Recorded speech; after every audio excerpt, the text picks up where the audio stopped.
मैं कहना तो चाहता था पर कह नहीं सका। वो गाना तो चाहता था पर गा नहीं सका। वो बताना तो चाहता था पर बता नहीं सका।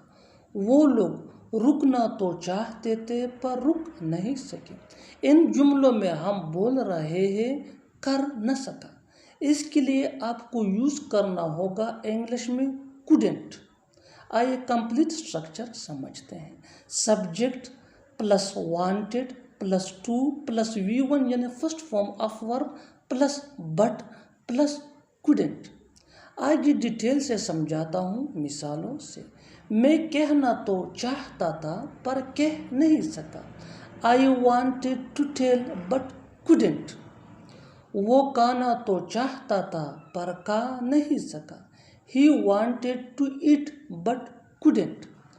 वो बताना तो चाहता था पर बता नहीं सका। He wanted to tell but couldn't. वो लोग रुकना तो चाहते थे पर रुक नहीं सके। They wanted to stay but couldn't. और आखिर में ये सेंटेंस आपके लिए कमेंट सेशन में इसका जवाब ज़रूर देना।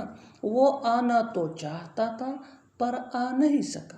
वो आना तो चाहता था पर आ नहीं सका। Subscribe English PS for more advance English sentence structure. Thanks ma'am.